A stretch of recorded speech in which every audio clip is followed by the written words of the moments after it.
Krishna direct action action action direct action জেগেছে জেগেছে সনাতনী জেগেছে ছাত্র সমাজ জেগেছে জেগেছে জেগেছে যুব সমাজ জেগেছে জেগেছে জেগেছে action action direct action action action direct action অবস্থা হচ্ছে চিন্ময় প্রভুকে অ্যারেস্ট করেছে, তার প্রেক্ষিতে আমরা রাস্তায় নেমেছি এবং সারা বাংলাদেশে 64 ডিস্ট্রিক্টে ওনাকে নিয়ে আন্দোলন হচ্ছে।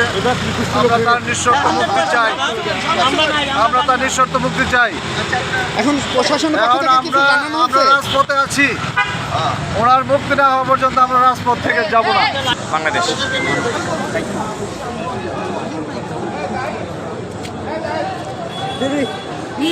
আমরা দেখতে পাচ্ছি চিন্ময় কৃষ্ণ দাসপ্রভুকে এখানে ডিবি কার্যালয়ে তুলে আনা হয়েছে। সেই অভিযোগে এখানে সনাতনীরা জড়ো হয়েছে। আমরা ভিতরে যদি দেখতে পাচ্ছেন যে ডিবি কর্মচারীরা এখানে অবস্থান করেছে, আর এদিকে বাহিরে সকল সনাতনীরা অবস্থান করেছে।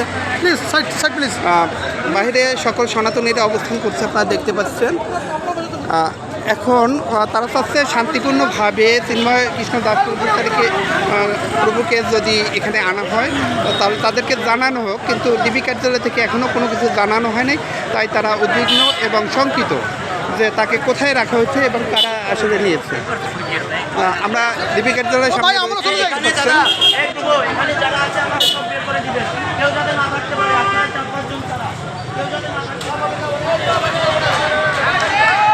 আমরা দেখতে পাচ্ছি যে সকল সনাতনীরা এখানে জড়ো হয়েছে এবং ক্রমান্বয়ে সংখ্যা বাড়ছে। রাস্তার দুই পাশ থেকে প্রশাসনের লোকজন তাদেরকে প্রবেশ করতে দিচ্ছে না, সেই অভিযোগ রয়েছে যে সনাতনীরা আসলেও তাদেরকে প্রবেশ করতে দেওয়া হচ্ছে না, সেই অভিযোগ রয়েছে। আমরা এখন রয়েছি ডিবি কার্যালয়ের সামনে, আপনারা দেখতে পাচ্ছেন।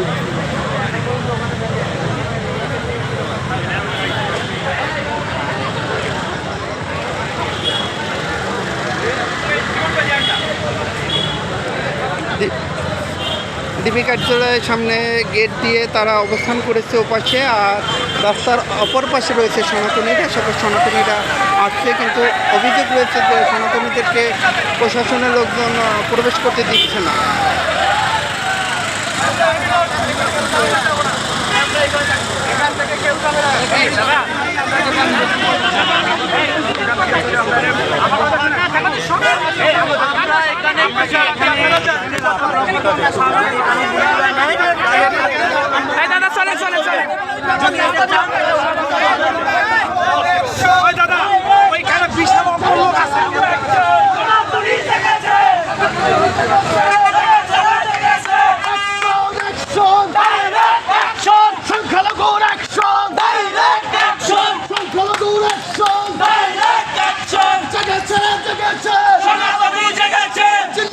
কিছু হলে